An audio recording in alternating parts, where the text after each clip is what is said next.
All right, so a couple years ago, I was dating these 3 women, right? Oh wow. And some of what like okay, let me run that back. Let me run that back. A couple years ago, I was dealing with 3 women, right? I was That's how it trying to works. figure out like I decided I wanted to be in a relationship, and Okay. it was 3 women who I had, recently dated that I had close ties to. And I felt like, I want to see who I want to be with. You know what I'm saying? One of them I wasn't dating at the time. One of them was, long distance, and the other one was more so around. So when I went down the list of like, man, trying to decide who should I fuck with, and I thought about all of them. Let's say one of them we're gonna call her Asia, the first girl, right? All right. So with Asia, we had a genuine friendship first. Everything was solid on the friendship side, and then we started dating. Everything was cool. However, I would say she knew me the best. She saw me through different phases, and she really wanted to make the situation work. But the thing was, I felt like she just couldn't decide what she wanted to do with her life, right? Okay. And I feel like when you dating somebody and they don't really know what they want to do, it's easy for them to make you the centerpiece of their life. I don't want to be the centerpiece of nobody's life. You know what I'm saying? I tried to help her. I invested either energy or time, buying equipment, different things, and whatever she decided she wanted to do, I always was trying to lend a helping hand to help her do it. But she just couldn't decide. Another thing was like she used to always say something that really was like a red flag to me. She always say like I'm a wife. I'm a wife. And I'm like, are you a wife or you my wife? Like, you know what I'm saying? Like, it sounds like the nigga is interchangeable. It sounds like if a nigga check a couple boxes, you were married a nigga just to be taken. It seemed like that was like she was just interested in being taken and proving to society at large, her mom or whoever else that she was a wife, right? So I'm like, I don't know about that one. Okay. The next girl, we're gonna call her Gina, right? So she was well established in her career. Everything was good. Gorgeous girl. Now, the first girl is fine as hell too, right? Second girl, gorgeous girl, face, body, everything. Cold, well established in her career. It's really nothing negative I could say about it except the conflict resolution was terrible. Like we get into a difference of opinion. You know what I'm saying? We not seeing eye to eye. She just was really bad with the mouth a little bit. Like not disrespectful, but at the same time, the conflict resolution, it just wasn't there. It just is a lot of work needs to be happening. That was very important to me. Yeah. And then the last girl, we're gonna call her Jackie. Now, Jackie probably was the most into me more than anybody else. That was the girl who was just like super into me, super willing. She was super established in her career. She was attractive as well, cute girl, slim, you know what I'm saying, all of that. With Jackie, the thing was like, man, she just didn't seem secure in what we had going on. And it wasn't to be secure in, right? We're not committed. We're not in a relationship. What I mean by that, when I say she wasn't secure, is, for example, she would text me about anything. Hey, how's your day? Da, da, da. If I didn't respond fast enough, she would apologize for texting me. She would text me again and be like, oh, I'm sorry if I'm bothering you. Da, da, da. I'm just like, relax. I'm just working. Like, it's cool. Like, but this was like a daily thing. Like, she was always like skating on. I'm like, you not skating on thin ice. Like, it's cool. Like, everything's okay. It's no problems. But she just always seemed to be just super anxious all the time. And it just super turned me off, right? Yeah. And through this, I'm feel like I'm going through this vetting process to see like, who do I want to be with? And a big mistake I was making, bro, the whole time. I even called all my friends and broke it down to them. Like, bro, my closest people I trust the most, that know me the best, that know some of the women. I'm like, man, what do y'all think I should do? The big mistake I was making, bro, was that I was comparing the women to each other instead of figuring out how compatible they were with me. You know what I'm saying? Okay. Like, I'm comparing all of their traits, trying to see who looked the best on paper and who I should pick, instead of saying like, how do this shit line up with me, what I need, what I want, how I am, somebody I could be with day to day. Like, I was comparing them to each other too much. And it made sense at the time, but in hindsight, it didn't. So today, that's what we talking about. How do you properly vet a person that you want to date? We hear this shit on the internet all the time. Motherfuckers like, oh, that shit didn't work out because y'all don't know how to properly vet this person, or you ain't vet this person the right way, or your marriage didn't work out because you ain't vet. But it's like, ain't nobody really saying like, how do you vet somebody? Like, what's the actual way to do this shit? How do you break that shit down? If you lazy, you waking up at fucking 3 o'clock in the afternoon and shit like that, Popping bottles, you're setting the tone for everybody because you're the leader. popping pills, That's just what comes with being a man. popping bitch ass niggas. I don't want nobody making decisions over my life except me. Not a woman, not a judge, not an officer, not no motherfucking body. When them bullets hit him up, look like son had a seizure. Run up, up, you know the procedure. I be sipping Jack and honey. I don't think nothing can make me feel like a man. I don't think nothing can make me not feel like a man. Chains on my collar. You can't take the benefits of being a man without the responsibilities. Give you niggas halos on God in the king. Hey man, welcome back to Roses I Did. I'm your co-host, Terry Roseland. I'm your co-host, Jones. And shit, it's the first part of the year. We back, man. First part of the year, man. You know what we do here, man. We walk the path of self-improvement. We invite y'all to walk the path of self-improvement with us. Along that path, we want to get rid of all of the toxic, ego-driven parts of masculinity that we've become accustomed to over the years, and only keep the parts that make us better fathers, better spouses, better community leaders. And we know that everything not our fault, but if we blame ourselves, we make better decisions. We back, bro. We back. How's your week? Good. It feels good. It's dope that the day we record is the first day of the year. I'm like, oh yeah, That's fire, man. That feel good. A lot of niggas' birthdays today. It is. A lot of niggas, I know a lot of niggas' birthdays today. Happy birthday, Biat. Happy birthday, Reed. What's going on, man? Happy birthday, y'all. Real, how you feeling? I'm good, man. You all good? Yeah, man. That nigga He in blushing. high spirits today. Yeah, man. No, I got some cutty last night. Man, it's no. You ain't had no pussy all year. No, you know. None. No, I ain't, it's fucked up crazy out out here. here, man. It's Nigga fucking fucked up out nuts. Gee, I'm fucking losing This nigga my Boogie in the mind. back with the side eye like, nigga, I got some pussy. Yeah, but yeah, no, it's the top of the year, man. Let's do it. Yeah, I feel like top of the year, I feel like everybody should just be optimistic, man. Yeah. Everybody should be optimistic. I don't give a fuck if it fade off next week. You should be optimistic. Take advantage. You know, motivation don't last, but take advantage when it do come. You know Absolutely. what I'm saying? Right? I hope, you know what I'm saying, y'all kind of plan before today. You know what I'm saying? Map out your year, what you expect, you know, what you want to work on, what you want to focus on, and you come into the year with those expectations already set. And honestly, that's what makes it exciting for me, because I sat down, you know, a week before and, you know, kind of mapped out what I want 26 to be like. And I'm just excited. That shit feel good. Yeah, I feel that, man. And I've been seeing a lot of things on the internet. You always see it around New Year's is, I'm going to start doing this, I'm going to start doing that. And then you see a lot of people like, why do y'all wait till the beginning of the year to start? Like, you know what I'm saying? You can start this shit any day. And I agree, you can't start shit any day. I don't think that we should be waiting on the top of the year. I do think that as humans, we categorize everything in our brain. And there's nothing wrong with categorizing your experiences into the time frame of a year. There's nothing wrong with that, right? And there's nothing wrong with categorizing your goals moving forward if it's close to the end of the year. I feel like if it's fucking June and you saying like 2026 finna be about I'm finna launch my business, what the fuck are you doing now? Like, what's stopping you now? Like, you know what I'm saying? Yeah. I can see that maybe you in school right now and you waiting to graduate for you. All right, cool. But if you just using this calendar as basically an authority over your goals, over your plan, over whatever system you want to set in place for your life, you giving your calendar the authority to say when you can start, man, that's crazy. You prolonging a lot of shit. You can get started right now. Most people won't even start brainstorming on what they want to do until it's closer to the new year. Won't even think about it. So now you coming into the new year saying everything you want to do and you don't have no plan. And it's going to take you till June again to even get started when, you know, preparation, you know, prevents, what's that thing? Poor performance. What? Yeah, that.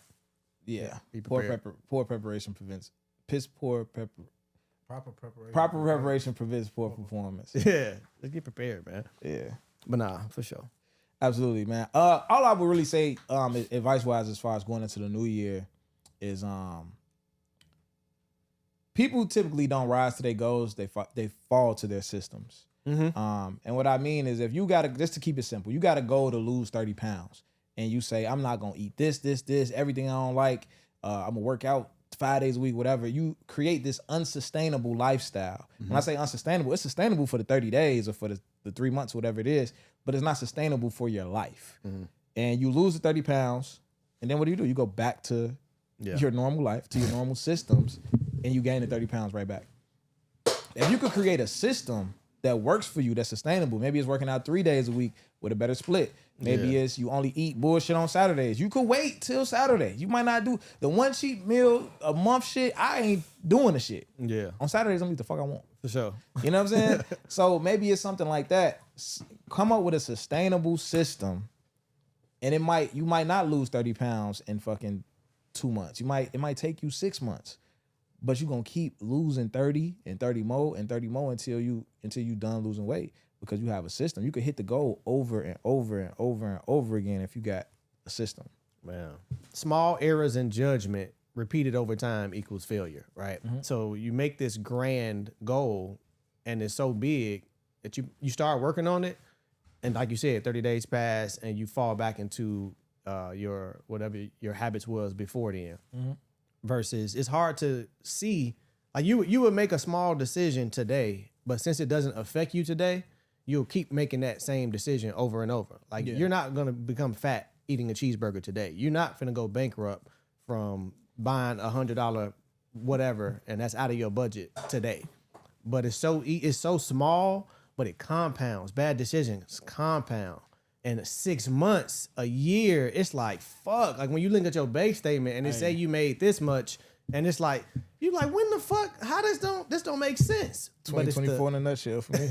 It's like those small things, and just train yourself to be aware. Like nip that shit in the bud as soon as you catch it. Like you know when you fucking up. What we just say in the village, the worst thing you could do is get away with some bullshit. Oh man, that was fire. Some of the worst things you could do is get away with some bullshit, man. You go into a situation with no plan, no preparation, and you win. That's the worst thing that can happen, because the next time you damn sure not finna prepare. Like, you know what I'm saying? Swear up and down, you that nigga. You like, damn sure not finna prepare. Then that shit you gonna pay for it sooner or later. So that's that, man. We got new segments. We got new segments, y'all. The segment we're finna go into right now is called What I Would Tell My Son. Maybe that's the name of the segment, maybe it's not. Who the fuck knows? We'll let you know. But in this segment, we're gonna go over some type of celebrity news. And we're gonna take the situation off of the celebrity, and we're gonna frame it as, if I had a son that was in that exact same situation, what would I tell him? This week's situation is Anthony Joshua. Anthony Joshua was, I assume, celebrating. He was in Lagos. Yeah, Nigeria. And he was celebrating with two of his close friends. One was his strength and conditioning coach, and it was another coach of his.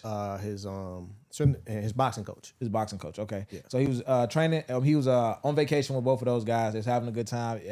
He a video of them getting off the plane, happy, smiling, having a great time. They had a driver who was a local driver from Lagos who was driving them around. He was driving at a high speed. Tire popped. The car ran into a truck, and everybody on the passenger side of the car met their demise. So the front passenger, the back passenger met their demise. Anthony Joshua was able to walk away with minimal injuries. The driver also survived. I don't know what his injuries was like. That's not a whole lot of information and a whole lot of context. But if you had a son in that situation, what would you tell him? I show Trey that incident, like, hey, he was in the car with his friends, you know what I'm saying? They driving fast, cool. I know for a fact you're gonna be in that situation before in life. Yeah, for sure. 100%. I was in that situation, etc. And I just want you to be aware, because in the moment, and those were grown men. You know what I'm saying? I would hope. I definitely would. Me at my age, hey, slow this bitch down. Fuck is you, fuck the vibe, fuck everything. But when you we got teenage boys, young boys, etc. You will be in that situation, and you may not even peep that this is dangerous and somebody's life could be over. It could be you fuck around and interpret this shit as fun. Like, hey, we was in that bitch going crazy. Ooh. My thought process on this, and I'm putting myself in the car, and I'm assuming all of this, right? Well, some of it is based on the facts that was given, but putting myself in the car, I've been in situations where somebody's driving at a high speed and I'm uncomfortable with it. Yeah. Right. And there's times where if you in a situation and you uncomfortable, but everybody else in the car is comfortable with it, everybody else is cool, you don't really speak up. You go along to get along, like, all right, bro, driving a little crazy. You like, hey, bro, slow this bitch down a little bit, woo, woo. But you ain't really tripping. Motherfucker still driving a little while, and you ain't really doing too much about it. You kind of letting this shit be what it is. And I could feel like that situation could be even worse dealing with somebody with a language barrier, right? So if we don't speak the same language, you got a strong accent. I'm like, hey, woo, woo, I'm saying shit to you, kind of like acting like you don't know what I'm saying, don't know what I'm talking about. We going back and forth, whatever the case may be. Sometimes people go along to get along. And in some situations, the best thing you could do is be unreasonable.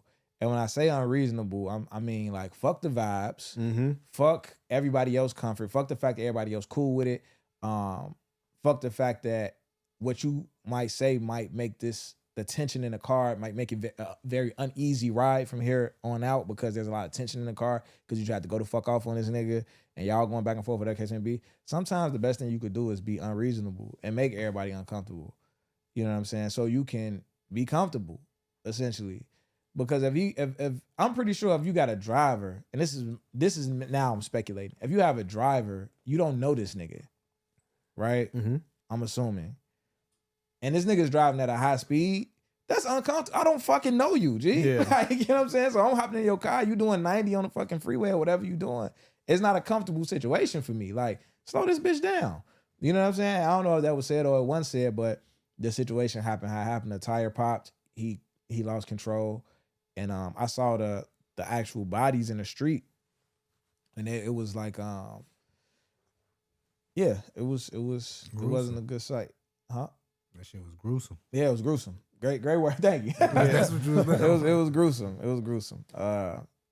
So yeah, man. So prayers out to Anthony Joshua, you know what I'm saying? I specifically remember a time I was with my a homie in high school. We was freshmen. We was freshmen. I think he was 14. We was both 14, 15. Definitely couldn't drive, but he was in a situation where, like, I grew up in a strict household, mom and dad, you know, like, nigga, you ain't doing too much. I just so happened to hang out with my homie, and he was pretty much grown at 14, 15 years old on his own.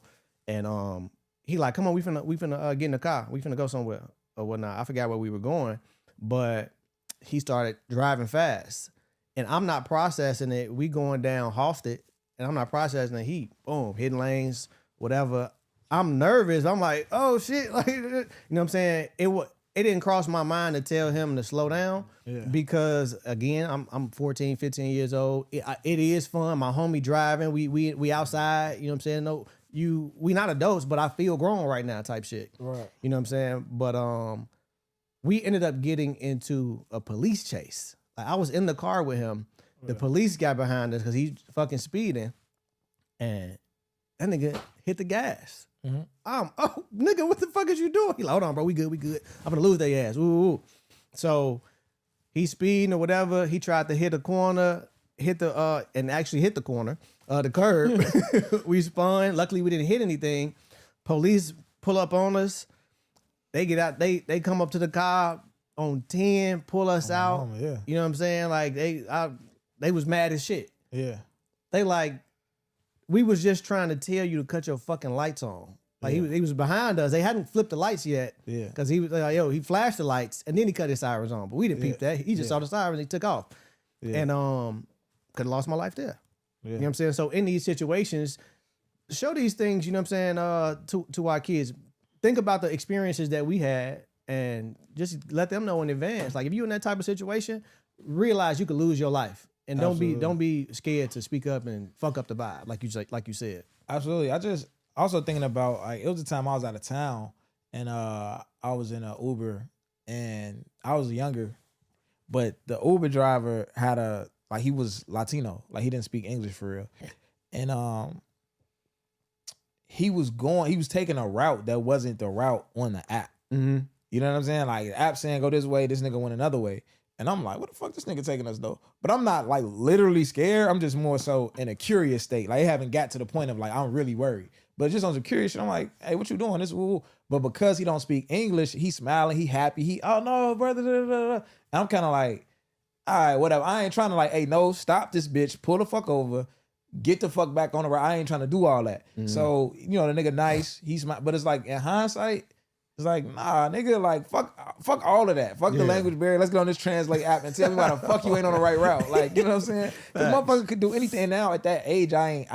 You'll hear about shit on TV happening to people out of town. But now I've heard from people I know, like, yeah, motherfucker went down there, met somebody who was supposed to be a tour guide. This nigga tried to set us up and da-da-da-da. And I know people who had these experiences in real life. So now it's to that point to where it's like, nah, we can make this shit very uncomfortable, bro. Like, I'm gonna be comfortable. Like, you know what I'm saying? Sure. Like, so yeah. That's that, man. Now, in other news, we're gonna do one more current news thing. Chicago, today is the January 1st, 2025, just ended with the lowest murder total since 1965. Damn. 416 murders. That's the Chicago Police Department released their preliminary data for last year. 416 murders. The lowest amount of murders since 1965. Somebody might be like, that's hella murder still. We're amongst all cities, we're not even top 30 in the murder rate. Amongst major cities, we're number 7, which is not that many major cities. So like, we're number 7. Now, are we still producing some of the most murders in total? Yes, but it's a population thing. All the biggest cities produce the most murders because you have the most people, right? But when you go on a rate, it's not as high. It's also down 30% from last year. 30%, dropping 30% in murders in 1 year. It's amazing. Is amazing. It is. What do you feel like that speaks to? Who do you feel like gets the credit for that in Chicago? Good question. Who gets the credit for that? The first person that came to my mind was, is it the mayor? But I can't speak to that confidently because I haven't been following what the mayor has been doing in the city. I do know he's responsible, you know what I'm saying, for a lot of shit. So maybe it is him. But I want to say just the culture. Yeah. The culture. Like, even though the fuck the street shit is, fairly new, but I don't really, drill, just pretty much drill. Drill is not as strong as it was, in the past years. The conversations is changing. And I don't know, maybe it's just my algorithm, but I feel like a lot of this shit is getting played out. Yeah. And people are realizing that shit, People are losing a lot of people. We always been losing people, but I think it's becoming a lot more, in your face that, like, yo, what are we doing? I hope so, man. I'm going to give some credit to Golden Child and the Unity Movement. 100%. I'm going to give some credit to Tony with public equity doing violence prevention. I'm going to give some credit to Bo Deal. I don't want to discredit nobody, but I'm gonna say Bo been pushing. I'm gonna say, can we say FYBJ, man? Can we put him on that list? We have to get. I don't know how much of it is comedy or he really making. I don't really know. But even with that shit being comedy or whatever, he made the conversation happen. You see what I'm saying? Like, he made it acceptable for our, like, he found the door for motherfuckers our age and our, like, for the people that's doing the shit, the motherfuckers to see it now. Cause niggas wasn't gonna see it before. For sure. So we're gonna credit FYBJ, man. Everybody, and I'm pretty sure I'm missing research. Facts. I'm pretty sure I'm missing a lot of people, I'm not aware of everybody and what everybody's doing in the city. I'm gonna give some credit to Grow Community, who company, the agency I work with. And I'm not familiar with every single organization in the city. And I know it's some that's probably right here that I'm not hitting on. Us. Asia Oliver. I'm gonna give some credit to Asia Oliver and the shit that she doing on the West Side.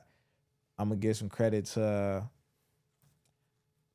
us. I guess we can throw us in there. Yeah. I was just gonna say, nigga, how can you not? I guess we can throw us how in can you there. not, nigga? We really trendsetters, boy. That you can't be what you can't see shit is real. They love us for that shit. So for sure. Heavy man. on the trending. The Unity.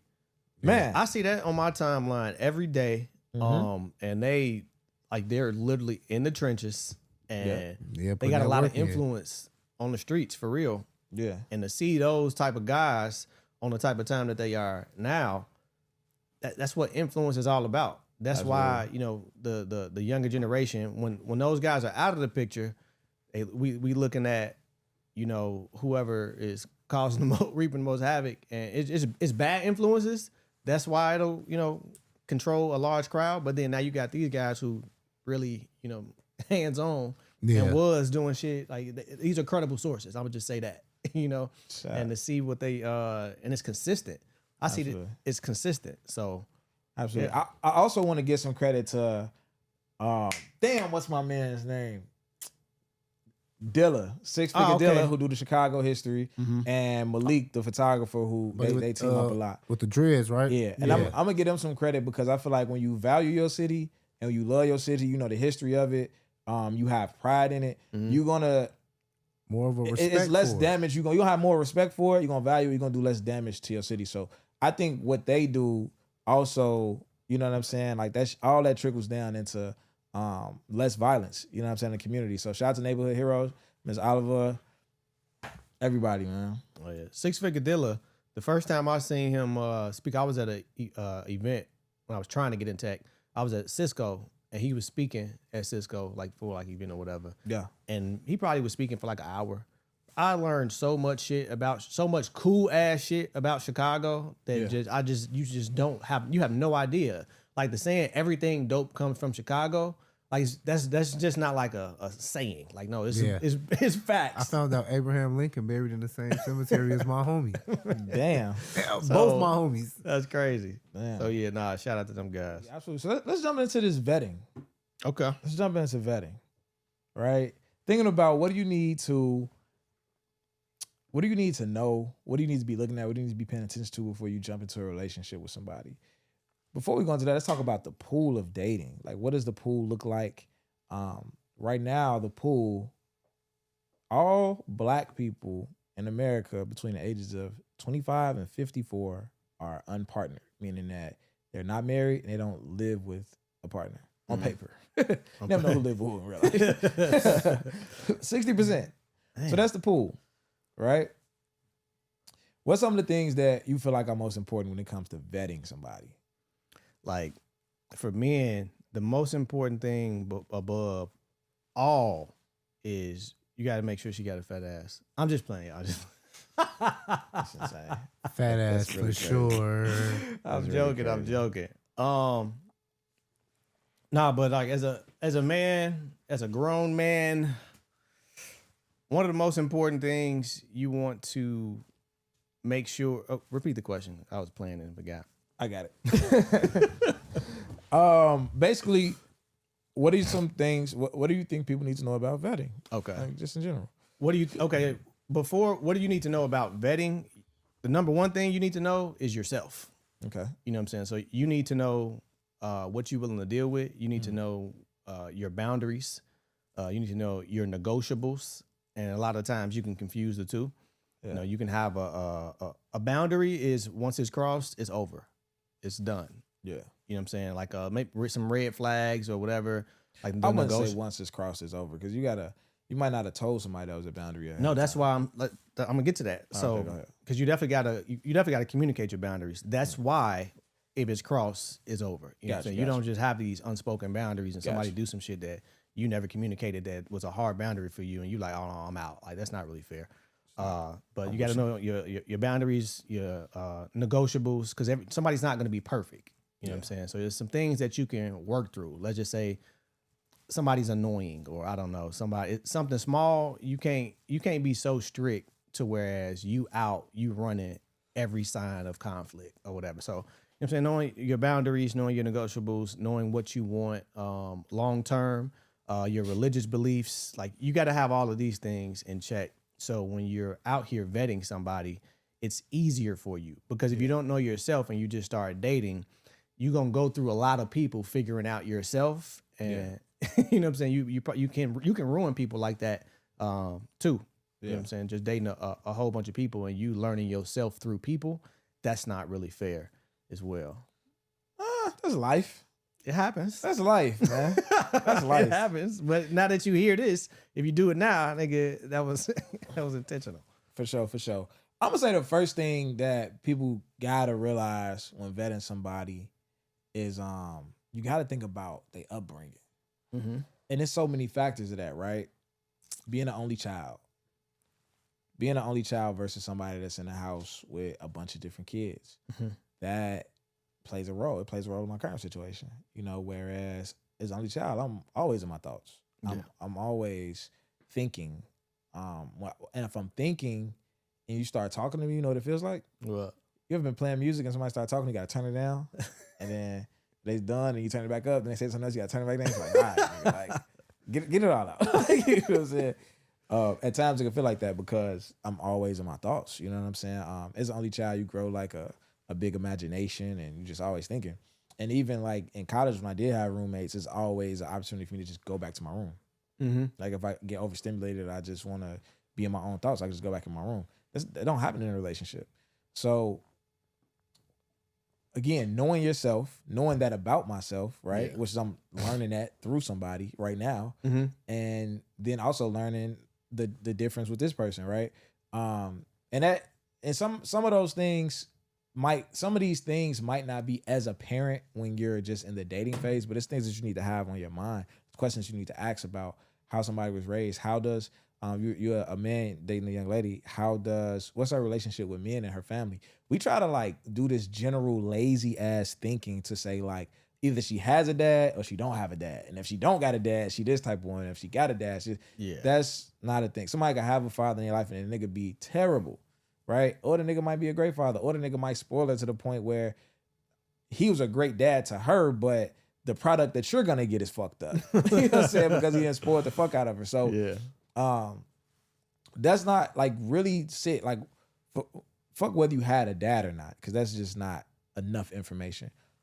How did men operate in your family? Were men the leaders of your family? Were men the breadwinners in your family? Or was it a situation where, you know, it was women around who was taking care of niggas? Where men in dominant, I used to seeing men in dominant roles in the household. I used to seeing men that's like, oh, well, you know, Pops was a musician and Mom's had a 9 to 5. So sometimes Pops had money, sometimes he didn't, but Mom was kind of like the backbone who kept things together all the time. If that's your view of men, how does that operate, or what's your expectations of me? Yeah. You know what I'm saying? If you had a father who, you know, she had a dad, great dad, she come from a stay-at-home mom type of situation, and she saw dad work his ass off and everything was about pleasing mom, right? Happy wife, happy life, right? That was the whole thing in the crib. Does she expect those same things? Does she expect you to make every single decision? And I'm not saying neither one of these, I'm not saying any of this is bad or negative. I'm just saying these are the things you need to look at and figure out whether you can work with these things or you can't. You know what I'm saying? So I think the upbringing is the most important part. What's your relationship with men, and what type of environment did you grow up in as far as like stimulation, playtime, all of those things? Because and then y'all raising kids together, you need to know all that shit too. Yeah. Another big one is how that person handles conflict. Yeah. And not just with you. Yeah. Conflict in general. Yeah. How do they handle losses? How do they handle lessons? You know, how do they handle disappointment? All of these things, any conflict in their life, how do they handle it? You know what I'm saying? Because it's a lot of different ways to handle it. Some people, you know, go silent. Some people get super emotional, and when they are in a state where they're dealing with conflict, they could be mean. They can be snappy. You know what I'm saying? They could be violent. You know, all because they're in they're dealing with conflict that's, you know, just obviously shaking them a little bit. So knowing and experiencing somebody who, when they handle conflict, just pay attention to how they deal with it. Like if a man, if he's dealing with conflict, is he stoic? Is he the type of guy that, you know what I'm saying, he get quiet or whatever, he try to figure it out? Do y'all relationship get affected because it's conflict? Yeah. You know what I'm saying? Is either or, guy or girl. Is she mean to you? Are y'all not talking? You know what I'm saying? So how they handle conflict, because conflict that's guaranteed. Yeah. You know what I'm saying? So when you pick an partner, I know I didn't, you know, in early years, I'm not thinking about that type of shit. You know what I'm saying? Because it'd be fun as hell in the beginning. I'm not thinking about how you gonna treat me because you know, you dealing with some shit on your job. I'm not thinking about how you gonna talk to me because your mama made you mad. Yeah. You know what I'm saying? Shit like that. So finding somebody who can deal with their conflict reasonably and coexist with you, and it doesn't affect you, and maybe y'all can even work together to get that person through that conflict. But if you're dealing with somebody who, you know, is just violent, it's just a negative effect on y'all relationship, that's probably not a good long-term fit, because conflict is guaranteed. Right. I agree 1,000%. And I think some people to watch specifically, just to give y'all some specifics when it comes to this vetting thing, watch how they talk to their parents. Right? Not saying that if they super respect their parents, they're gonna super respect you, because it's not the case. Yeah. But if they don't respect their parents, They guarantee not to respect you At all. Who the fuck is you? and At this the all. thing, you might be sitting there like, well, she got a bad relationship with her parents, and me and her cool. Yeah, y'all are cool right now. You know what I'm saying? Like, y'all don't, but you gotta think, like, you're not gonna be this person who they always putting their best foot forward for. You're not gonna be this person who they always sending out their representative for, or, you know, who they want to impress and be in their good graces all the time. At some point, you're just gonna be you. Like, you just gonna be the nigga that they date, and you done pissed them off, and they not showing up. They not saving face no more. You know what I'm saying? And how they treat the people who've been in their life the longest is gonna reflect how it's just not. It's gonna be your turn sooner or later. So if they not even respecting their parents, the people that birthed them. Now, granted, if they have like a super fucked up relationship with their parents, if they have like some deep set trauma, abuse, something like that, then that might not be the relationship that you want to target and say like, oh, if you treat them like that, you probably gonna treat me like that. But if they have a pretty normal relationship with their parents, then I think that would be a good barometer. Also, how they talk to their friends, and how they accept accountability for things that happened in the past. You know what I'm saying? So if they describe every situation to you of the past, things that went wrong, friends that they don't have no more, exes, anybody they fell out with at work, if every story is 100% the other person's fault, that's gonna be a red flag. That's like a great, you know what I'm saying? That's like a really, It's a good indicator. quick, Something to pay attention to. vetting tool. I got another one about consistency. You want to go? Yeah, I'm gonna go back to the handling conflict thing. Yeah. 3 green flags and 3 red flags. But this is gonna be specific because I made conflict broad. Yeah. This is gonna be conflict with your partner. So Let's go. obviously, I'm gonna just speak to the guys. So some green flags is she communicates instead of exploding. You know, during conflict, emotions get high. You know what I'm saying? Logic is low or whatever. But if she's the type of woman that can communicate through the conflict, and you know, y'all just have a normal conversation, that's a green flag for sure. And she listens without immediately defending herself. Man. That's a good one. Yeah. Like if she can if y'all having conflict and she can listen to you and listen to what you're saying versus waiting on you to finish talking to defend, you know, her stance or her position in the situation. Nowhere fast. Yeah, that's gold. She can, you know, yeah. And she's willing to, green flag, she's willing to work towards a solution. You know what I'm saying? Versus somebody can just get mad and just don't want to deal with it at all. Like if you got a woman who, when y'all deal with conflict, she like, hey, let's figure this shit out. Like, cause what's going on? You know, some red flags, the silent treatment. You know what I'm saying? Because what happens with the silent treatment when you have conflict in your relationship and it's either or goes silent, a day could go by, 2 days could go by, the tension is not as heavy and it's not even worth bringing up to, you know what I'm saying? It's just getting swept under the rug and that just builds up. So that's not good. Weaponizing emotions, making somebody feel bad for how they feel. You know what I'm saying? That's if she's like that, you know, bad.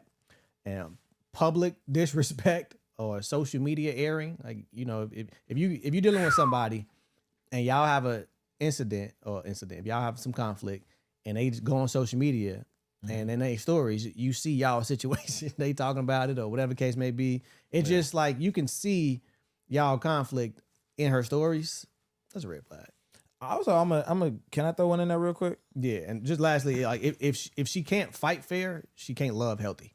Ooh, break that down. Yeah.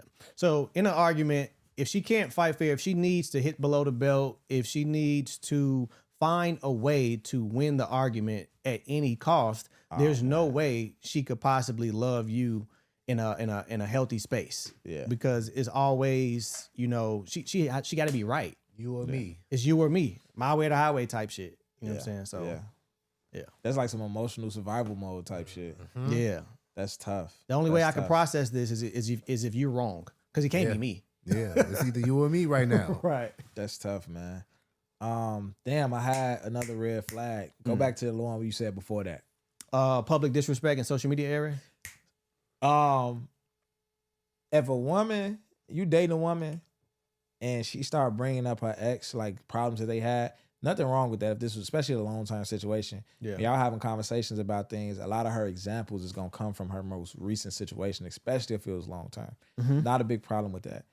But if y'all haven't really made a connection and she's willing to tell you a lot of information about this nigga, that's a red flag, right? Like, I'm talking about the more healthy people that I've dated, that I've been around, they'll tell me a little, the closer we get, the more we get to know each other, they'll give me a little bit more insight into their past and how those relationships actually went and some of the uglier parts of it. Okay. But even if a woman is just trying to shit on a nigga, if she's willing to tell you all the business and y'all ain't even really like locked in like that, that's a, like, you could pretty much bet that it's gonna be a lot of other opinions about y'all relationship, outside opinions about y'all relationship. Is it progress? Because she's gonna be on the phone letting people know exactly what the fuck y'all got going on. So For sure. That's a big one. I also say consistency, man. Consistency is something that you definitely want to vet for early. When somebody say when somebody say they're gonna do something, is she really doing it? So, let's say you dating a young lady, you done took her on a few dates, whatever the case may be. And when I say you took on a few dates, the reason why I'm saying that is because you want to be in a position to where you're leading, you're initiating. You know what I'm saying? You've already shown some level of investment. I'm not saying every chick you meet in the bar, you need to start taking on dates. That's not what I'm saying. But chick, you really feeling her, and you should be feeling her based on y'all interaction, not based on how she look. You know what I'm saying? And you decide to take on a couple dates. So if you've shown initiation, you've shown a level of investment, a level of interest, that should be reciprocated in some type of way. So let's say you start inviting her over, y'all get on that level where she coming over, and you say like, hey, I think when you come over, you should bring wine. You know what I'm saying? When you pull up to the crib, and she said, oh yeah, that's something I could do. Do she do it the one time, or do she just bring wine when she comes to the crib? Okay. You know what I'm saying? Like, it's little things like that. And I'm not saying that it got to be like a shit test. I'm not saying that like, based on her not bringing the wine, you should not fuck with her. That's not what I'm saying. But what I am saying is that you should use these things to kind of see like, is this person consistent? How consistent is this person? The fact that she's willing to bring it is a green flag. But do you have to constantly tell somebody what you like over and over and over again? Women talk about how they have to do that with men a lot, but as a man, you got fucking needs too. Yeah. You don't want to be in a relationship where you asking to get your dick sucked every week. You don't want that. Yeah. I'm telling you. Like, so what? You gonna be like them niggas who you gonna be married, and when a young nigga asks you about marriage, you gonna be the nigga that, hey, don't get married, man. Absolutely. Absolutely. So consistency is something you need to test. Another thing you need to test is integrity.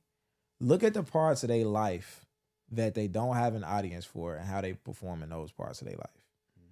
If you have a young lady who, something simple, works out, gym culture is big right now, especially if you in your 30s. Yeah. I don't know if gym culture is big, period, or like we just at that age to where we young enough to be active and we too old to not be active type shit. You know what I'm saying? But for our age group, gym culture is huge. So if you dating somebody and they like, man, I want to, I'm working out, or I went to this little class, I went to Pilates and and they complaining about their weight or whatever case may be, but you see there's no consistency with the gym. There's no consistency with loving themselves. They're no, like, actively loving themselves. Not just talking about how they feel about themselves, but actually investing in their own, health, whatever the case may be. That's an integrity thing. And I say that because that's a part of their life. If they're not a fitness trainer or anything like that, that's a part of their life where no one's applauding you. No one's holding you to the fire for it. There's no audience. You know what I'm saying? People usually perform best in their life on the parts of life everybody can see. Yeah. If I'm finna go to grad school in a couple weeks. If I start posting every assignment from grad school and I'm getting a whole bunch of likes and a whole bunch of hearts, I'm gonna kill that shit. You know what I'm saying? And it might be a good idea to do that so I can kill that shit. But yeah, if let's say I don't post nothing. Let's say people don't even know you. Let's say people don't even know I'm in grad school. There's not as much motivation because it's gonna take discipline to graduate, but there's not as much motivation or pressure, societal pressure to perform, right? So the areas of your life that you have an audience on, it's easier to be disciplined and to keep getting up and meeting that challenge over and over again. Yeah. But what about that shit where ain't nobody looking? Don't nobody know what time you really wake up in the morning. Right. Like, you know what I'm saying? You can say anything. Don't nobody know. Ain't nobody calling you at 5 o'clock to see if you up, actually nigga? up. Like, you know what I'm saying? So it's like, look at those parts of somebody's life to see where their integrity is at. Yeah, and it's especially when you start to date somebody like a woman, and maybe say on social media she say she's do certain things, Yeah. and you see she's not doing those things on a consistent basis. Yep. Huge red flag. Huge. Another one. Watch how she handles boundaries. You know what I'm saying, lady? I'm not gonna keep saying ladies, y'all can switch. Y'all, I'm talking about both people, but y'all know we here for the guys. Watch how she watch how she We got handles something for y'all at the end. Right. Watch how she handles boundaries. A big one, do she respect your time? Yeah. That's a big one. I dealt with women in the past where they didn't respect my time. Yeah. And I get it, ladies be late, beauty takes time, etc. But that's a trigger for me, low key. Absolutely. And it makes me frustrated. Yeah. Especially if it's consistent. You 35 minutes late, 40 an hour late. You have no respect for my time. Does she accept no without like punishment? Like, can you tell her no without her like retaliating in some type of way? Yeah. And when you hear the word retaliating, you probably think of something like, malicious, you know what I'm saying? They backdoor you type shit. I know she could retaliate emotionally. She could retaliate by not talking to you as much for the day. She can retaliate by like you can feel the energy change. Yep. You know what I'm saying? Like y'all, like you chilling. You said no. Tantrums. Yeah, micro tantrums. Micro tantrums. You know what I'm saying? Like before this conversation, before you said no, like the vibe was good, cool, but you said no to her for something that she wanted to do, etc. And y'all go back to like, oh yeah, ooh, like no, this shit was great, and she just don't want to talk or whatever. It's like, that's a that's a red flag, bro. I think you just might hit the gold mine. The word no, that's with any relationship. If somebody can't, if I tell you no and your whole energy switch, that means our whole relationship is predicated off me giving you what you want. I don't give a fuck if we friends. I don't give a fuck if you my kid. Yeah. You get what I'm saying? Like, I don't give a fuck if you my calling Trey out child. like that. Like if you got a real issue with me telling you no, you know what I'm saying? That's the thing. But you go ahead. I'm sorry. Yeah, for sure. Does she communicate clearly without like testing you? Yeah. And I don't like that. Like, it's what you actually asked me when I was talking about boundaries. You was like, was that communicated? Yeah. And so this is how they play into things. They have expectations that wasn't communicated to you, and if you don't meet them, now things blow up or whatever case may be. But just making sure, like you mentioned the term shit test, like women do that a lot. Yeah. You know what I'm saying? Versus communicating, like you know what you want, especially like when you're dealing with somebody new and you ladies, y'all want to test a nigga to see what he would do. Well, what if I'm operating off general knowledge of how to treat women, but you're not women, you're you. You know what I'm saying?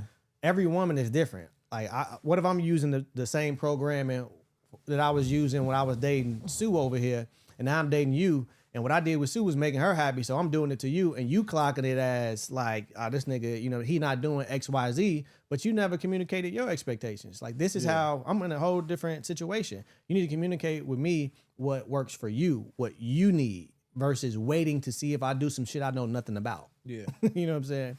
So, yeah, red flags, getting offended by boundaries, guilty tears, guilty like the emotional manipulation thing. Yes, like, I never had a woman who went that far, and I know they exist, but that whole crying shit, like, I remember my pops, my daddy funny as hell.